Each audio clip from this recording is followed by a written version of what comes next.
My wife took a new designer drug called nocturnalia. Things became weird. Don't do drugs, kids, unless you want to have some fun. That's the first thing my wife Janet ever said to me. Giving me a wink, she promptly swallowed a little pill, and without another word, held it out for me. I made a dismissive gesture, and off she went, back to the dance floor. It was one of those hidden little back alley scene club. The type frequented by the weirder or more alternative parts of the population. You know the type. Free spirits, esoterics, soul searchers, musicians, artists, etc. I could tell right away that the other patrons comprised a group of tightly knit regulars. Somehow, though, I'd caught Janet's attention, and after only half an hour, she was back by my side. We ended up talking for hours that night. I guess it's because of how different we were, and how I clearly didn't belong in her world. I'm a mathematician, a number cruncher, so to speak, and work in controlling, demanding areas. Janet, on the other hand, was a free spirit, a painter, and always willing to explore new and interesting things, including substances. Somehow, though, we hit it off, and somehow we made it work. We got married 6 months later. Our relationship was amazing. It felt as if all of our differences only brought us closer to one another. Sure, we had our problems, everyone does. And sure, I wasn't the biggest fan of her little habit, but I had my own vices, namely, expensive bourbon. Yet we made it work, and I often took part in Janet's special little evenings. Janet would get high on acid or other psychedelics while painting, and I'd be with her, getting drunk, say what you want, but things never got out of hand. It was all recreational, and nothing more than a bit of fun. All that changed when Joseph came around. Janet had her little clique of friends, a group of regulars she'd met over the years at her favorite hidden little clubs and bars. It comprised artists as weird as herself, and who shared her interests. I never clicked with any of them, given how different I was, but they were all nice enough. Joseph was different. One of Janet's friends had met him at a club, and he'd quickly become part of their little group. He was a suave guy, who seemed to care more about appearances than anything else. I first met him when Janet held one of her group meetings in our living room. I knew right away I'd never get along with that guy. He had this grating, overpronounced voice, and called himself a poet in prose, a writer who only bothered with topics of the highest elegance. Thus, his works would never catch on with mainstream audiences and could only be enjoyed by a few select connoisseurs. When I heard this type of pretentious bullshit, I almost couldn't help but groan, and after giving the rest of the group a quick hello, I left them to their own devices. That evening, I busied myself at my computer while hanging out with my good friend, Mr. Bourbon. Yet a few times, driven by some strange sense of curiosity, I cracked open the door and listened in on the conversations. It was the usual artist talk, the stuff that went right over my head. Occasionally, however, I caught on to Joseph's grating voice as he disclosed the topics his art concerned. He'd talk about dreams and what was hidden behind them, things outside our universe, and what lay beyond our conventional, mundane reality. It was nothing but esoteric bullshit, most likely fueled by whatever drug he was on. Janet and her friends, however, seemed entranced by the guy, and he soon became the center of their little group. This also meant that whenever they'd meet at our place, I'd have to tolerate the guy's presence. When I talked to Janet about it, she merely shrugged. "He's just an eccentric artist, you know. You're married to one yourself."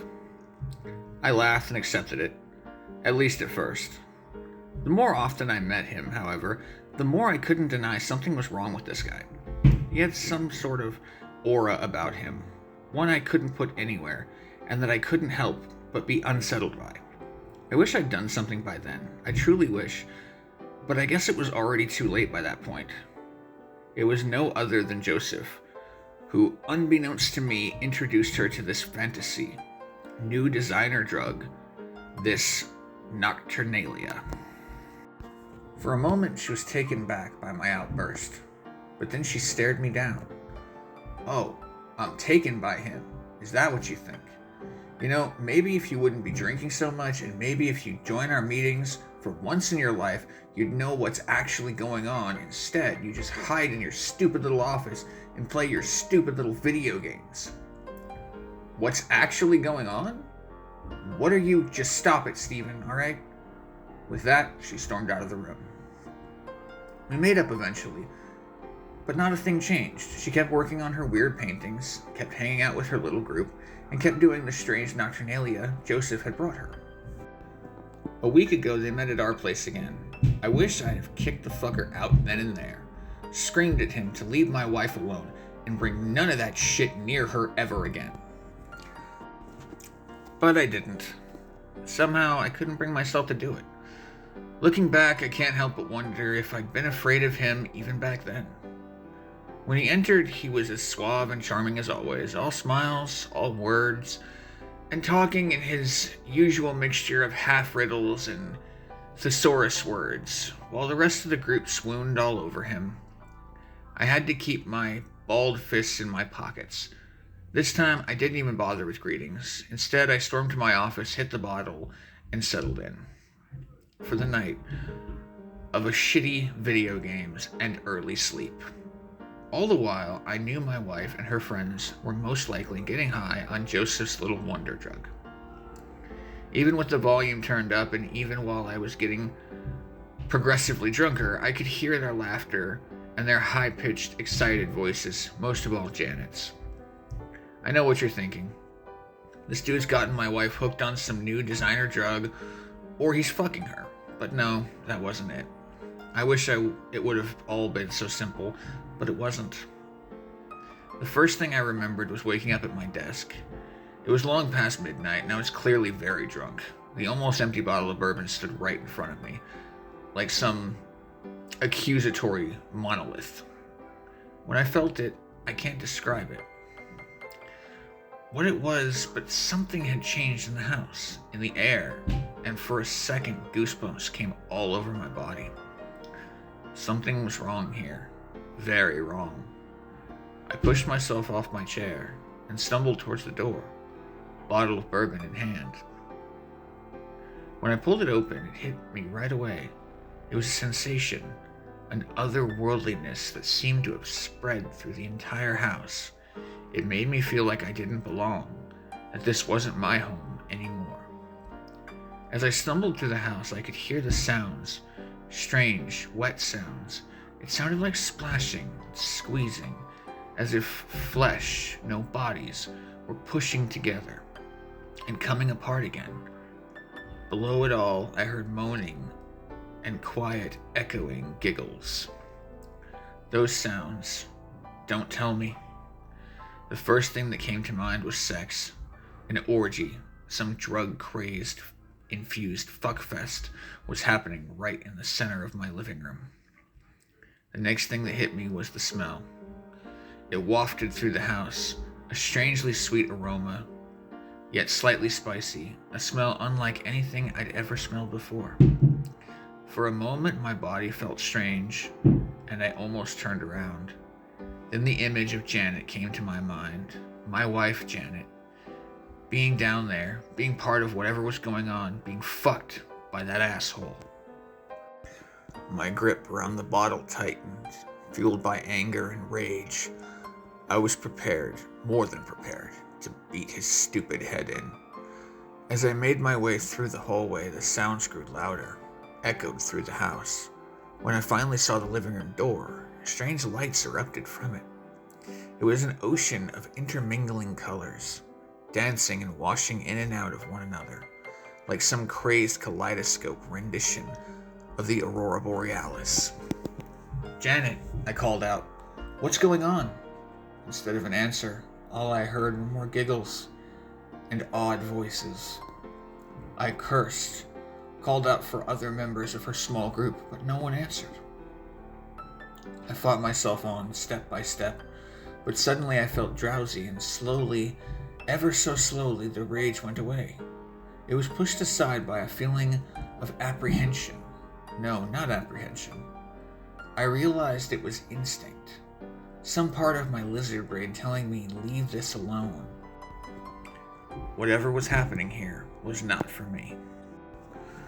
I stopped, shook my head, took a breath, and then a deep sip of bourbon, pushed it all aside, and half stumbled, half dashed into the living room. The moment I stepped to the doorway, I froze. The bottle of bourbon slipped from my hands and crashed to the floor right between my feet. It shattered, drenching the floor and covering my feet in sharp pieces of glass. Yet I didn't give it any attention. I didn't even feel it. I just couldn't. What I saw in front of me was madness, a surreal fever dream that had somehow become reality. Joseph was still on the couch, or a being I knew had once been the suave man I'd seen so many times before. He'd become bigger, had grown in size, and was now an entirely different entity. His eyes, no, his entire face had turned into a mad, rotating galaxy that brought forth the dazzling lights I'd seen. Every other part of his body had turned into a shapeless void. Every other part but his arms and hands. His arms seemed to have grown longer, were spread out like two long spidery tendrils, encompassing the entire room. All the while his hands were wide open, his fingers were spread out, moving frantically to those of the puppeteer, right above the other members of the group. A group that was not a group anymore, but something else. What had once been almost a dozen people had now become an amalgamation of bodies and limbs, of heads, hands, and feet, a single twisted entity. Yet there was no terror, only awe and giggling, as their bodies were warped, spread out, and pushed together by the mad movements of the once Joseph's hands. And then his body folded open, and the darkness gave way to a vision, a display.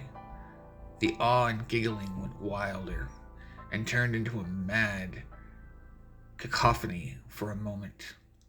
I saw a dazzling city made of non-shapes, of organic structures growing from the sky, of other similarly twisted beings, all surrounded by a mad swirling galaxy. Then everything went dark. When I awoke, I was lying on the living room couch. All was quiet and normal. No hint of the strange sensations, of the smells or colors remained. I was suffering from a splitting headache, and for a moment I groaned and closed my eyes again. Then I remembered what I'd seen and jerked upright. "Janet, where are you?" This time I got an answer, but not from her. Instead, it was from a grating, overpronounced voice. "She's not here anymore."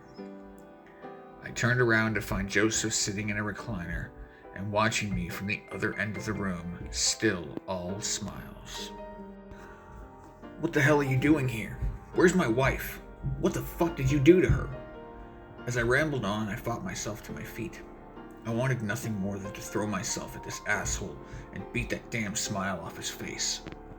"She's in a different place now, one you can't reach." As he said this, his smile never wavered, but his eyes changed. Once more I knew there was something wrong with this guy, and now I realized he was terrifying me on a level I'd never known or felt before.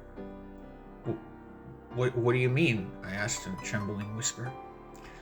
"She traveled on, but where she went, you cannot go."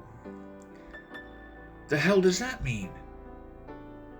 "You never joined our meetings, but even then you wouldn't have understood. There are places hidden below dreams, places only reachable by those who strive for them, who want to transcend these places. They lay outside this mundane reality." I opened my mouth again to call to him, to call him out on his bullshit, but with the slightest wave of his hand, Joseph shut me up instantly. "She was searching for them, deep inside. She's always been searching for them. She wanted this, always had. There are certain people who strive for more, for ways to transcend, to improve in ways that just aren't possible. At least not here. What they want to feel, to create, to know, is something different that can only be achieved there. This makes no fucking sense. No, it doesn't. Not for you. But where is she? How can I reach her? When I said this, when I screamed those words at him, Joseph slowly got to his feet. With only a handful of steps, he crossed the distance between us and put his hand on my shoulder. "You can't," he said with the slightest shake of his head. At this moment, last night's anger, last night's rage at this esoteric asshole returned to me. In an instant, I pushed him back. "Don't you give me any of that shit. I've had enough." As I did this, Joseph's body changed. I watched as he contorted, folding open, and twisted himself into a dazzling mad galaxy right in front of me. I screamed in mortal terror, cringed back, stumbled over my feet, and hit the floor. As I scrambled away from his dazzling life, I clawed at the floorboards for dear life and pulled my body onward, away. I had to get away. This was not really. It was not all just... "You understand now?" I heard a calm, grating voice from behind me. When I jerked around, there was only Joseph, the suave human Joseph. "It's not for you. Only for those who accept it, who want it. And you don't. You never will." But my wife, just give her back. Just give Janet back," I brought out with tears in my eyes. "I'm sorry, I can't. She made her choice, made it long ago, and I was only here to help her, to give her the last final push." And with that, Joseph simply turned around, walked from the room, the house, and my life, leaving me a sobbing mess on the living room floor. It's been a week since then. I told myself repeatedly that none of it happened, and what I thought I saw was nothing but delirious drunk dream. But Janet's still gone. For the past days, I've looked into every single member of Janet's little group. I tried to contact each one of them, went to the clubs and the bars they all frequent, yet no one seemed to have heard from them. For all I know, they really are gone.